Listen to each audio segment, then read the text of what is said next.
Hello students, this is Tushar Patel, your physics expert. Welcome on MBibe. So here we are with class 9, lecture number 9 of chapter gravitation.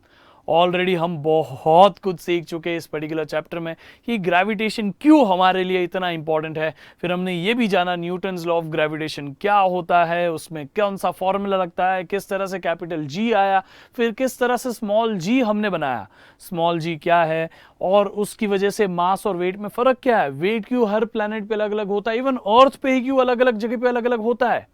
ये सारी चीजों का discussion हमने किया और पिछले क्लास में हमने सीखा थ्रस्ट और प्रेशर के बारे में कि कैसे थ्रस्ट कौन सी फोर्स होती है, थ्रस्ट की वजह से क्या क्या होता है। स्टार्टिंग फ्रॉम आप जब खिल्ला गाड़ते हो ना, वहां से लेकर प्लेन उड़ता है वहां तक थ्रस्ट का इंपॉर्टेंट रोल होता है। तो इन सारी चीज़ों में आपने जो थ्रस्ट के बारे में जाना, उसी के बेस्ड हमने प्रेशर भी जाना था कि प्रेशर कब ज़्यादा होगा, प्रेशर कब कम होगा। जब आप लेटे हुए होते हो तब ग्राउंड पे ज़्यादा प्रेशर होता है कि जब आप खड़े हुए होते हो तब ग्राउंड पे ज़्यादा प्रेशर होता है। तो इन सारी चीज़ों के बारे में डिस्कस किया, लेकिन इन सारे के सारे एस्पेक्ट में हमने ये तो कंसीडर ही किया कि हम सॉलिड के ऊपर फोर्स लगा रहे हैं, सॉलिड के ऊपर थ्रस्ट लगा रहे हैं और उन सॉलिड की वजह से प्रेशर लग रहा है। तो आज के इस क्लास में हम देखेंगे कि किस तरह से फ्लूइड यानी कि कोई भी लिक्विड या कोई भी गैस कैसे प्रेशर एक्सर्ट कर सकती है। सो बिफोर वी स्टार्ट हमें समझना है कि ये फ्लूइड क्या होता है।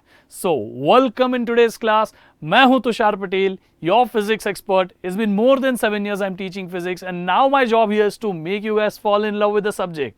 चलिए शुरू करते हैं। बिफोर वी स्टार्ट, आप सभी को पता है कि हमारा MBibe app is there on play store और एप्पल ऐप स्टोर पे है। आप वहां पे जाके MBibe ऐप को डाउनलोड करिए। वहां पे आपको जो भी सीखना ना, everything is free of cost. आप जो प्रैक्टिस करना चाहो करो, आप जो टेस्ट देना चाहो दो, आप मॉक टेस्ट दे सकते हो, everything is available over there. और हमारे हर एक टॉपिक का आपको वहां पे सेशन भी दिखेगा। आप वहीं से पूरा सिलेबस सीक्वेंस में देख सकते हो ताकि आपका कुछ भी पढ़ाई छूटे ना। Even you can use our achieve feature, जहां पे आपको जो भी एग्जाम है, आपकी स्कूल की एग्जाम, आपके ट्यूशन की एग्जाम, हर कोई एग्जाम को आप एज अ गोल वहां पे सेट कर सकते हो और हमारा आर्टिफिशियल इंटेलिजेंस आपको गाइड करेगा कि आपको उस पर्टिकुलर गोल को अचीव करने के लिए क्या क्या करना है कि नहीं। तो ऐसे ही हमारे सेशन MBibe ऐप के ऊपर भी होता है और YouTube के ऊपर जो आप देख रहे हो वो तो होती ही है। तो आप MBibe ऐप डाउनलोड करोगे और उसके अलावा आपको कोई भी सेशन की अपडेट चाहिए, रेगुलर क्विजेज में पार्टिसिपेट करनी है, छोटे मोटे अपडेट्स चाहिए होते हैं, जो भी आपको CBSE के रिलेटेड अपडेट्स होते हैं, तो आपको हमारा टेलीग्राम ग्रुप, टेलीग्राम चैनल ज़रूर ज्वाइन करना है। टेलीग्राम चैनल का लिंक आप देख सकते हो, ये है टेलीग्राम चैनल का लिंक। और for simplicity we have QR code here. आप इस QR को स्कैन कर दो, स्कैन करते आप तुरंत हमारे टेलीग्राम चैनल का हिस्सा बन जाओगे और हमारे यहाँ पे काफ़ी सारी क्विजेज भी पूछी जाती है। सी आप ऐसे आंसर दो, मज़ा आएगा आपको भी और आपका नॉलेज भी बढ़ेगा। आपको पता ही नहीं चलेगा कि कितने छोटी छोटी चीज़ों में आपकी पढ़ाई करा देंगे और आपके एग्जाम में आपको रिलैक्स फील होगा, है कि नहीं। तो हम अभी बात करते हैं हमारे आज के टॉपिक की। आज हम ग्रेविटेशन के अंदर फ्लूइड का पार्ट पढ़ने वाला है, फ्लूइड वाला पार्ट। ठीक है, आपको ये भी पता है कि हम ऑलरेडी ग्रेविटेशन चैप्टर के अंदर ये सारे टॉपिक कवर कर चुके हैं। Introduction to gravitation, universal law of gravitation, free fall, फिर mass and weight. Now we are on the part of thrust and pressure. हम अभी थ्रस्ट और प्रेशर के टॉपिक के अंदर कवर करेंगे इन कंसेप्ट्स को, जिसमें हम पहले जानेंगे कि फ्लूइड क्या होता है और फ्लूइड की वजह से प्रेशर कैसे एक्सर्ट होता है। ठीक है, fluid and pressure in fluid. So this are going to be our concept for today. Let's begin with the very first thing कि ये फ्लूइड है क्या। तो हम सब एक छोटे से एग्जांपल से शुरू करते हैं। हम जब भी बलून को ब्लो करते हैं ना, तो बलून एक पीस ऑफ सिर्फ रबर है, लेकिन उसके अंदर जो हम ब्लो करते हैं वो तो एयर है। वही एयर है जो हम देखते हैं कि हवा में होती है। जो ये यहाँ पे आपको एयर दिख रही है, वही एयर हम बलून के अंदर ब्लो कर देते हैं और वो बलून जो है वो बड़ा होते जाते हैं धीरे धीरे धीरे धीरे। अच्छा, तो क्या ये जो एयर हम उसके अंदर ब्लो कर रहे हैं वो फ्लो कर सकती है? क्यों फ्लो कर सकती है? तभी तो हमने उसको अंदर अंदर पुश किया ना, एयर को। हमने हमारे बॉडी के अंदर जो एयर थी उसको बलून के अंदर पुश किया, मतलब कि एयर जो थी वो फ्लो कर गई। तो फिर क्या एयर कोई फ्लूइड है? अच्छा, तो फ्लूइड एक्चुअली में होता क्या है? अगर एयर को हमें फ्लूइड बोलना है तो फ्लूइड सिंपली वही चीज है जो भी फ्लो कर पाए, anything that can flow is simply called as fluid. आपको पता है एयर फ्लो कर सकती है, इट इज अ फ्लूइड। आपको पता है लिक्विड्स फ्लो कर सकते हैं, इट इज अ फ्लूइड। आपको पता है गैसेस फ्लो कर सकती है, इट इज अ फ्लूइड। समझ में आ गया? सो कोई भी वो चीज जो फ्लो कर सके उसे हम क्या बुलाते हैं? फ्लूइड बुलाते हैं। देखो पानी कैसे फ्लो कर रहा है, कौन सी चीज की वजह से पानी फ्लो किया? ग्रेविटी ने उसको नीचे पुश किया, पुल कर दिया, है ना? तो उसकी वजह से ये जो फ्लूइड है वो नीचे गिरा। तो ये लिक्विड जो यहां से नीचे आ रहा है वो ग्रेविटी के इन्फ्लुएंस में नीचे गिर रहा है। हमने बलून को ब्लो करते वक्त हमने हवा हमारे बॉडी के पुश से उसके अंदर ब्लो की, मतलब पुश से हमने एयर को फ्लो करवाया, है ना? तो हर कोई भी अलग अलग रीजन से आप एयर को या फिर लिक्विड को या गैसेस को फ्लो करा दो, तो जो भी चीज फ्लो कर जाती है ना, उससे ही हम बुलाते हैं, वो क्या होता है बेटा? फ्लूइड होता है। So any substance that flows under the action of applied force, that force can be anything, it can be gravity, it can be applied force, it can be any damn thing। समझ में आ गया? पर जो भी चीज flow कर पाती है उसे हम सिंपली सिर्फ और सिर्फ फ्लूइड बुलाते हैं। यहां पे जैसे ये पानी फ्लो कर रहा है तो पानी इज द फ्लूइड। समझ में आ गया कि नहीं? याद रखेंगे हम इस चीज को कि कोई भी चीज जो फ्लो करती है दैट बिकम्स अ फ्लूइड। अब ये फ्लूइड जो होते हैं उनके अंदर लिक्विड और गैसेस को हम कंसीडर करते हैं। Solids are not fluid. Solid को हम फ्लूइड में काउंट नहीं करते क्योंकि वो फ्लो नहीं कर पाते। अच्छा, अगर ऐसा ही है तो मैं आपको एक मस्त सा फैक्ट बताता हूं। मिरर, आपको पता है ना, ग्लास, तो मिरर भी ग्लास से बना हुआ होता है। तो ये जो होते हैं ना उनको हम सूडो सॉलिड बोलते हैं, क्योंकि एक्चुअली ये ग्लास या मिरर जो ग्लास से बना होता है वो धीरे धीरे धीरे धीरे फ्लो करता है। इतना स्लो फ्लो करता है कि आपको बहुत साल लग जाएंगे उनको ऑब्जर्व करने के लिए कि वो फ्लो कर रहा है। तो इसीलिए हम उनको सूडो सॉलिड बुलाते हैं, क्योंकि वो सॉलिड जैसे ही एग्जैक्ट दिख रहा है बट वो धीरे धीरे धीरे धीरे फ्लो करता है। सो जो भी चीज फ्लो करती है दैट बिकम्स फ्लूइड। समझ में आ गया? तो फ्लूइड ऐसे भी हम बोल सकते हैं कि फ्लूइड के पास कोई अपना शेप नहीं होता, इसीलिए आप थोड़ा सा भी फोर्स लगा दो फ्लो कर जाता है आराम से। तो all liquids and gases are called as fluid, और ये दोनों के पास अपना खुद का शेप नहीं होता। समझ में आ गया? They occupy the shape, they take the shape of the container। आपको जो भी यहां पे दिख रहा है, ये बॉटल के अंदर अगर आप गैस भर दोगे तो गैस अपने आप ये बॉटल के वॉल्यूम का शेप ले लेगी, है ना? आप बलून के अंदर जाने दोगे गैस को तो ये बलून का जो भी शेप है वो गैस का शेप हो जाएगा। समझ में आ गया? They do not have their own shape. वो जहां जाती है वो शेप को ऑक्यूपाई कर लेती है। समझ में आ गया? So fluid includes, for example water है, ऑयल है, एयर है, बहुत अनगिनत एग्जाम्पल है यार। कैसे आप ये सारे याद रखोगे? ये सिंपल एग्जाम्पल हमने बोल दिए। तो आप यहाँ पे सिंपली देख सकते हो कि बॉटल के अंदर जो लिक्विड मॉलिक्यूल्स हमने भरे हुए हैं, ये लिक्विड मॉलिक्यूल्स है। यहाँ पे ये बॉटल के अंदर हमने लिक्विड वाटर भरा हुआ है, आप देख सकते हो। तो छोटे छोटे जो है ना वो लिक्विड के मॉलिक्यूल्स है। If it is a water then it is water के मॉलिक्यूल। समझ में आ गया? तो ये वाटर के मॉलिक्यूल पूरा वॉल्यूम ऑक्यूपाई करके बैठा है। तो जब इनको इतना सारा जगह मिल जाता है तो क्या करते हैं फिर? वो थोड़ा थोड़ा इधर उधर वाइब्रेट करते हैं, क्योंकि दे हैव इनफ स्पेस। और बिकॉज ये इधर उधर वाइब्रेट कर पाते हैं इसीलिए फ्लूइड है, क्योंकि ये आराम से मूव कर पाते हैं। सॉलिड में ये नहीं हो पाता। सॉलिड में जो भी पार्टिकल्स होते हैं, जो भी मॉलिक्यूल्स होते हैं, वो एक जगह पे ही पकड़े रह जाते हैं, थोड़ा सा हल्का हल्का वाइब्रेट करते अपनी जगह पे, but their position does not change. But inside fluid that is liquid और गैस, हमेशा वो पार्टिकल अपनी जगह आराम से बदल सकते हैं, and that makes it fluid. समझ में आ गया? सो ये रैंडम मोशन जो चालू है ना, ये सिर्फ और सिर्फ फ्लूइड में चालू होता है। आप देख रहे हो कि ये मॉलिक्यूल्स अपनी जगह से इधर उधर मूव कर रहे हैं, और यही मोशन के चक्कर में ना वो वॉल्स ऑफ द कंटेनर पे देखो टकरा रहे हैं। आप यहाँ पे देख सकते हो कि कोई भी मॉलिक्यूल को पकड़ लो, वो इधर उधर बार बार दीवार से टकरा रहा है। इधर भी जो है बलून के वॉल से टकरा रहे होंगे। तो ये मोशन जो होता है रैंडम मोशन, उसकी वजह से बहुत सारे क्या हो जाते हैं? कोलिजन भी हो जाता है। तो ये कोलिजन जो होता है ना बेटा, वही कोलिजन की वजह से इस वॉल ऑफ द कंटेनर के ऊपर प्रेशर भी एग्जर्ट होता है। अंदर हमने जो भी गैस भरी हो, उन गैस के मॉलिक्यूल इधर उधर रैंडम वाइब्रेट कर रहे हैं, और इस रैंडम वाइब्रेशन और रैंडम मोशन की वजह से they collide with the walls of container, और जब किसी एरिया के ऊपर कोई फोर्स लग जाती है दैट बिकम्स प्रेशर।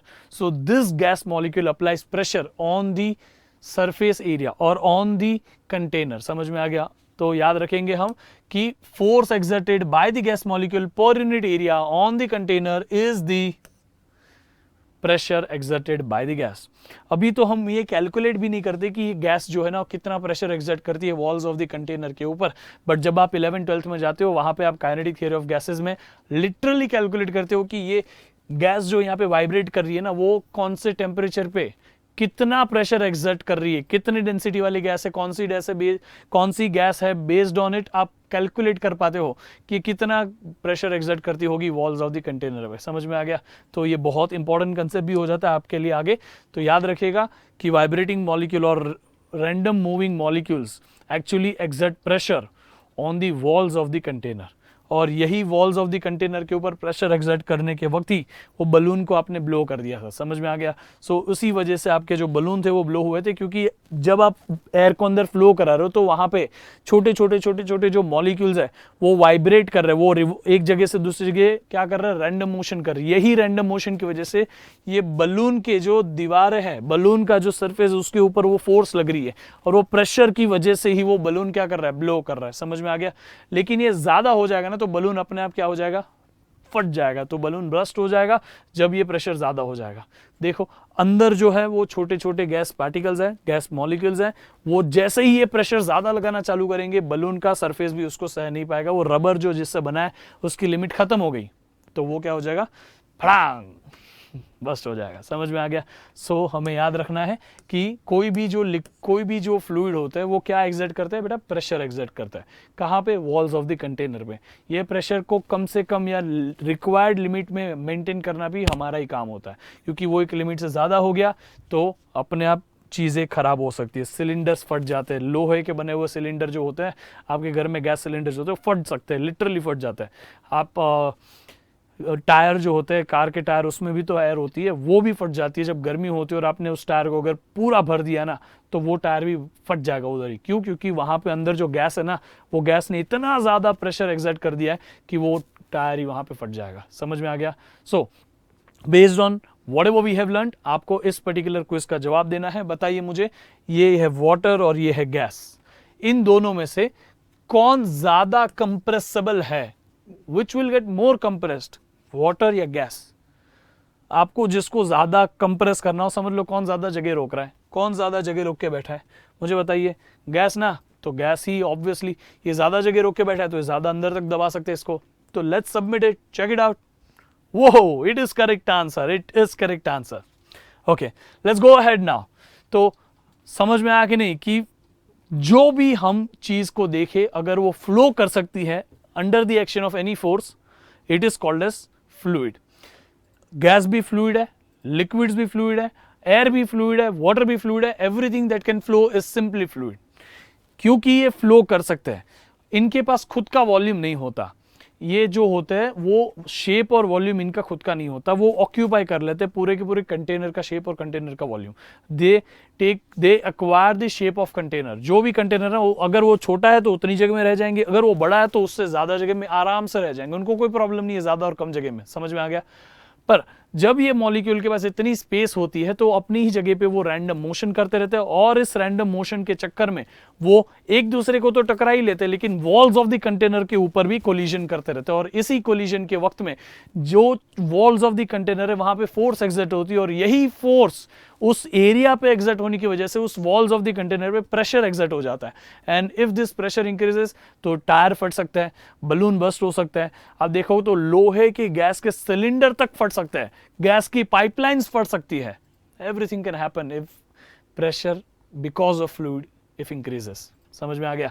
तो अभी हम बात करते हैं कि ये प्रेशर इन द फ्लूइड जो हमने इतना सारा सब जान लिया ना, उसको एग्जैक्ट कैलकुलेट कैसे करें। प्रेशर का कंसेप्ट समझ आ गया कि हाँ फ्लूइड प्रेशर एक्सर्ट कर सकती है, लेकिन कितनी, उसके लिए हमें समझना है आगे। चलो लेट्स बिगिन। तो आप यहां पे सिंपली देख सकते हो कि हम एक छोटे से सवाल पे शुरू कर सकते हैं इस चीज को।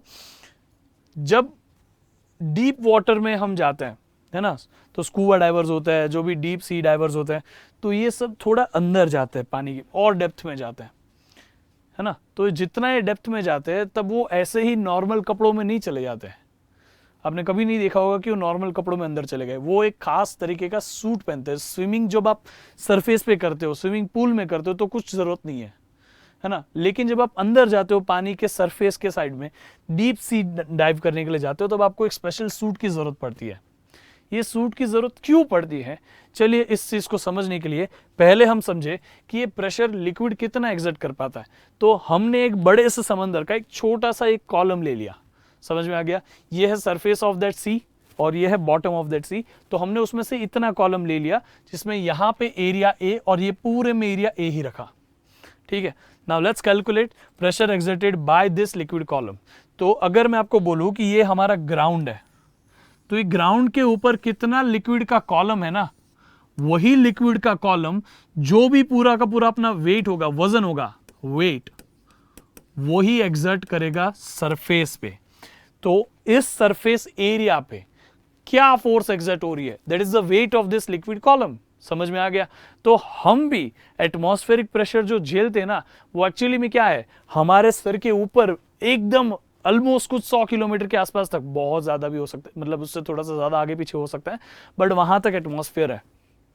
तो जहां तक एटमॉस्फेयर है आपके ऊपर, तो आपके वहां आपके सर के ऊपर उतने गैस मॉलिक्यूल्स पड़े हुए हैं, उन सब का वजन आपके ऊपर लग रहा है, और उसी को हम एटमॉस्फेयर का प्रेशर बोलते हैं, एटमॉस्फेरिक प्रेशर बोलते हैं। और वो एटमॉस्फेरिक प्रेशर आपको ऐसे दबा के रख रहा है, समझ में आ गया। अगर आप कहीं हाइट पे जाओ, माउंटेन्स पे जाओ, तो आप एक हाइट पे आ चुके, तो आपके ऊपर एटमॉस्फेयर का हाइट छोटा हो गया। जब आपके ऊपर कम एटमॉस्फेयर है तो आपको उतना प्रेशर फील नहीं होगा, उससे ही आपको थोड़ा अनकॉन्शियस भी फील हो सकता है। लेकिन आप ज्यादा अंदर जाओगे, जैसे जमीन के नीचे नीचे जाते जाओगे, तो आपका एटमॉस्फेयर आपके ऊपर और बड़ा हो गया, तो उस बड़े एटमॉस्फेयर का वजन अभी आपके ऊपर लग रहा है, तो आपको ज्यादा प्रेशर फील हो सकता है। समझ में आ गया। तो समझ लेते कि हम एक डीप सी डाइव करने जा रहे हैं, तो एकदम नीचे सरफेस तक जाने वाले हैं, तो उस एरिया पे उसके ऊपर जितना लिक्विड है ना, उतने लिक्विड का वजन पूरा एग्जर्ट होता है, ठीक है। अब ये लिक्विड की कॉलम की हाइट अभी के लिए मैंने h ली है, जितनी ये हाइट ज्यादा होगी उतना लिक्विड ज्यादा होगा ना इसमें, जितना ये लिक्विड ज्यादा होगा उतना ही ज्यादा वेट एक्सर्ट करेगा ना नीचे, उतने लिक्विड का उतना जो वेट बनेगा वो ज्यादा बनेगा जब ये हाइट बढ़ जाएगी। तो हमें ये कैलकुलेट करना है कि ये एक्चुअली कितना होता है ना। तो हम एक सिंपल सा देख लेते हैं कि यहाँ पे हमारे पास एक जो ये कॉलम है, ये देखो, ये हमारे पास जो लिक्विड कॉलम है उसका एरिया कितना है, ए है, तो ये एरिया ए है, हाइट h है। तो हम यहाँ पे देखें ये कैसा है, आप देख रहे हो यहाँ पे इस तरीके से हमने इतना लिक्विड ले लिया है। इस पूरे लिक्विड का वेट कितना होगा, प्लीज टेल मी, कितना होगा वेट। वेट का फॉर्मूला तो फिक्स है, m इंटू जी, एम जी। और नीचे जो एरिया है वो क्या है, एरिया, बताइए एरिया, बेस का एरिया क्या है। Can you see it is like a square, है ना, या लाइक अ रेक्टेंगल, या तो छोड़ दो ना, एरिया ए तो है ही, बेस एरिया ए है, उस पर फोर्स ये है। व्हाट इज प्रेशर बेटा, प्रेशर क्या होता है, pressure is force upon area. Force क्या लग रहा है, force itself is a weight, और area is nothing but this area, area of the base, area of this, same area है। तो वेट कितना है बेटा, तो वेट की जगह मैं एम जी रख दूं और एरिया की जगह ए रखूं। समझ में आ गया। अब हम छोटा मोटा ना यहाँ पे मास को बदल देते, क्योंकि हमारे लिए इतने बड़े लिक्विड के कॉलम का मास कैलकुलेट करना आसान बात नहीं है। तो जब भी लिक्विड का मास आता है ना, we avoid using mass of the liquid, instead we convert mass into density. कैसे कन्वर्ट करते हैं, चलो देखते हैं हम। तो how do we do this is, हमारे पास एक सिंपल सा फॉर्मूला है, pressure is what, force upon area. जब pressure is force upon area होता है, तो आप मुझे बताइए यहां कौन सा फोर्स लग रहा है। Force is simply the weight of this liquid column, weight is mass times gravity, and it is acting on this area, that is area A. समझ में आ गया। देखो एरिया का वैल्यू ए लिखा है हमने, तो that force is actually equal to mass times gravity, and mass is equal to volume into density. आपने पता है density का formula which is mass upon volume. Density का formula is what? Mass upon volume. तो अगर मैं ये mass को लिखना चाहूं तो volume को आगे कर देता हूं, तो mass becomes density into volume। या तो मास को आप ऐसा भी लिख सकते हो, वॉल्यूम इनटू डेंसिटी। तो ये मैंने लिखा वॉल्यूम, ये लिखा डेंसिटी, ये रहा mass which is equal to volume into density. अब मुझे बताइए वॉल्यूम कितना है। Volume is what, area of the base into height, है ना, यही तो वॉल्यूम हो गया। बेस का एरिया ए है, हाइट h है, तो यही वॉल्यूम हो गया। कितना हो गया, volume is area into height. समझ गए। तो हम क्या करेंगे बेटा, यहां सब्स्टिट्यूशन करना चालू करेंगे। वॉल्यूम की वैल्यू है एरिया इंटू हाइट, तो ये वॉल्यूम की वैल्यू एरिया इंटू हाइट, यहाँ पे वॉल्यूम की जगह रख देंगे, फिर ये उसमें मास की वैल्यू मास की जगह पे रख देंगे। तो चलो देखते एक बार सब्स्टिट्यूट करके कि क्या होता है। फोर्स की जगह मास है, मास को एज मास के अंदर क्या होगा, वॉल्यूम इंटू डेंसिटी, वॉल्यूम के अंदर क्या होगा, एरिया इंटू हाइट। तो फोर्स के अंदर मास के अंदर वॉल्यूम है, वॉल्यूम के अंदर एरिया है, तो यहाँ पे एरिया इंटू हाइट ये आ गया वॉल्यूम में, और ये डेंसिटी का डेंसिटी, और ये मास की जगह आ गया। तो आप देख सकते हो फोर्स क्या था बेटा, मास टाइम्स ग्रेविटी, मास की जगह क्या आ गया, area into height into density, mass की जगह आ गया ना वॉल्यूम इंटू डेंसिटी, तो volume is area into height. समझ गए?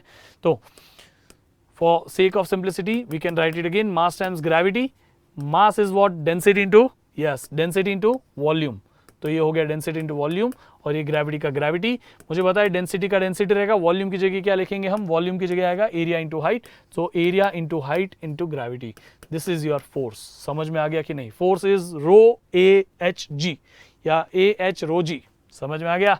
चलो सब्स्टिट्यूट करते हैं इस पर्टिकुलर वैल्यू को, हम यहाँ पे सब्स्टिट्यूट करेंगे तो प्रेशर की जगह क्या आ जाएगा, force upon area, pressure is force is mass times gravity, और एरिया रिमेन्स एरिया। अब हमें पता है कि mg में m की जगह डेंसिटी इंटू वॉल्यूम लिखा जाएगा, तो जब m की जगह मास की जगह डेंसिटी इंटू वॉल्यूम लिखा जाए तो हम यहाँ पे वॉल्यूम को और स्पेसिफिकली एरिया इंटू हाइट लिख सकते हैं।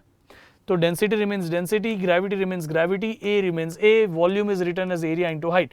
सो फाइनली हम यहाँ पे देखें तो ए नो ए रो एच जी, तो हमने लिखा रो जी एच, सिंपल है। तो प्रेशर का फॉर्मूला क्या बन गया, rho ji h. Rho is density of the liquid which this column is made up of. G is acceleration due to gravity at that particular place, and h is height of the liquid column. This is the height of the liquid column. जितना आप ज्यादा नीचे जाओगे surface से उतना ये height बढ़ते जाएगा लिक्विड कॉलम का, और उतना ज्यादा हाइट होगा तो उतना ज्यादा आपको प्रेशर फील होगा। समझ में आ गया? तो याद रखेंगे हम, pressure is directly proportional to height of the liquid column, because pressure is directly proportional to height of the liquid column. ये जो स्विमिंग करते हैं हम स्विमिंग पूल में, वो सरफेस पे होता है, हमारे ऊपर लिक्विड ही सादा नहीं है, तो हमें उसका प्रेशर कुछ खास लगता नहीं है। लेकिन जब हम डीप सी डाइविंग करने जाते हैं ना, उस केस में क्या होता है कि हमारे ऊपर पूरा का पूरा समंदर आ जाता है। अभी आप देखेंगे तो हम डीप सी डाइविंग करने जब जाएंगे तो हमारे ऊपर पूरा का पूरा समंदर का प्रेशर आ जाता है, और इतना ज़्यादा प्रेशर जब डीप सी डाइविंग करते वक्त होता है तो हमारी बॉडी उसको झेल नहीं पाती।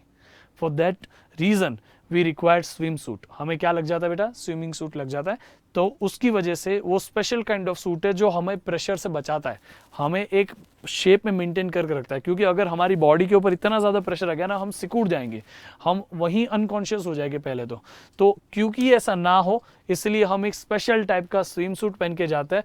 नॉर्मल स्विमर जो होता है वो सरफेस पे ही रहता है, लेकिन डीप सी डाइवर जो होता है वो बॉटम तक जाता है एकदम। तो यूजुअली वो डीप सी डाइवर को बहुत ज़्यादा प्रेशर लगे नहीं, इसको बचाने के लिए हम क्या करते हैं, उसको यहाँ पे हम एक डिज़ाइन सूट दे देते हैं। वो स्पेसिफिकली जो डिज़ाइन सूट होता है उसकी वजह से उस पर प्रेशर इतना नहीं बिल्डअप हो जाता। क्योंकि ये पर्टिकुलर चीज़ को ध्यान में रख के डीप सी डाइविंग करना बहुत इंपॉर्टेंट है, क्योंकि सबमरीन जो होती है वो भी नीचे तक जाती है, उनके अंदर भी प्रेशर मेंटेन करना पड़ता है। जो डीप सी डाइवर्स होते हैं वो भी उतना नीचे तक जाते हैं, उनको भी एक स्पेशल तरीके का सूट लगता है ताकि उनमें इतना प्रेशर ना एग्जर्ट हो जाए कि वो वहीं पे बेहोश होके गायब हो जाए। ठीक है, तो हम इस चीज़ को समझ चुके हैं वैसे तो अभी आपको इस पर्टिकुलर सिंपल को इसका जवाब देना है। Answer this particular question, select the vessel in which the pressure at the bottom is maximum. किसमें बॉटम में मैक्सिमम प्रेशर है? यहाँ पे इतनी हाइट है, यहाँ उससे थोड़ी सी ज्यादा हाइट है, यहाँ उससे थोड़ी सी ज्यादा है, यहाँ इतनी हाइट है। तो इधर height of the liquid column ज्यादा है, तो pressure is directly proportional to height of the liquid column. That's why pressure at the base of the liquid column will be greater for this particular shaped container. So let's submit this. Whoa, it is correct answer. It is correct answer. समझ में आ गया कि नहीं, कि हम जो भी प्रेशर की बात करते ना, वो प्रेशर लिक्विड के जितना आप बॉटम में जाते जाओगे, या तो जितना सरफेस ऑफ द एरिया के नीचे जाते जाओगे, सरफेस के नीचे जाओगे, उतना ही आपके ऊपर प्रेशर बढ़ जाएगा, because pressure is directly proportional to height of that liquid column. समझ गया कि नहीं? तो उस पर्टिकुलर प्रेशर का फॉर्मूला है P is equal to rho ji H. Pressure is equal to rho ji H. What is rho? It is density. What is H? Height. What is G? Gravity. समझ में आ गया? Height of the liquid column will decide the pressure at your pressure on you. समझ में आ गया? तो ये है हमारा प्रेशर का पूरा डिटेल कंसेप्ट। समझ में आ गया? Pressure in the fluid is directly proportional to the density of the liquid. Pressure in the fluid is directly proportional to the depth from the surface.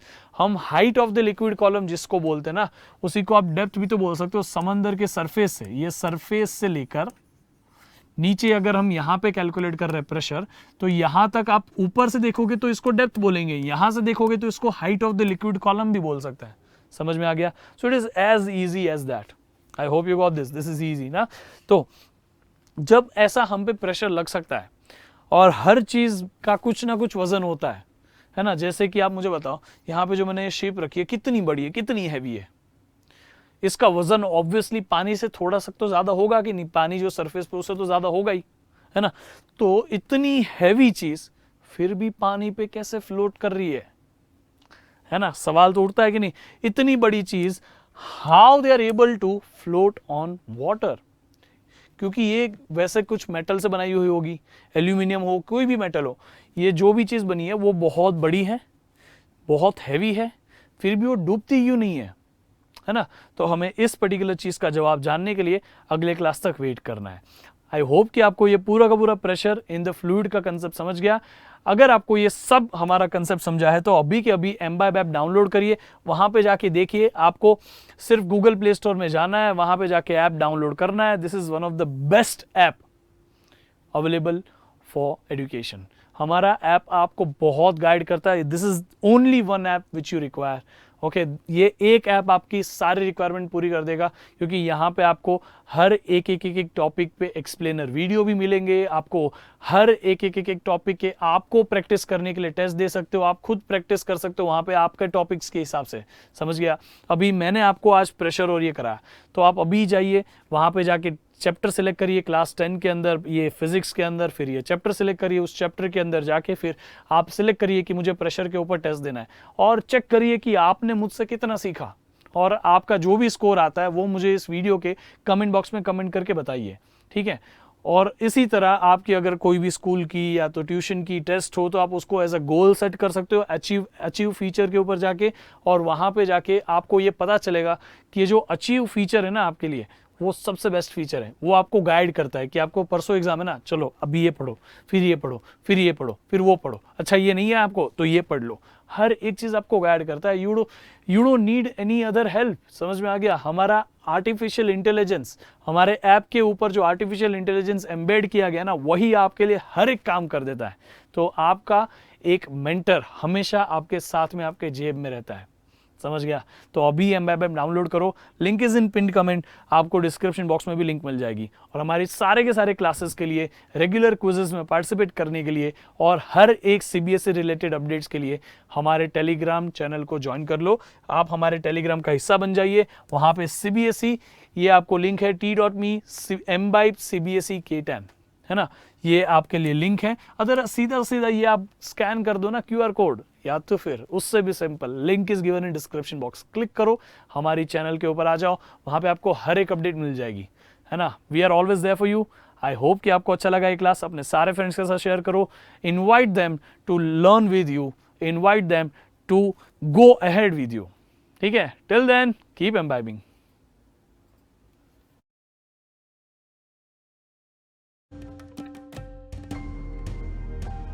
Keep imbibing. We believe in you.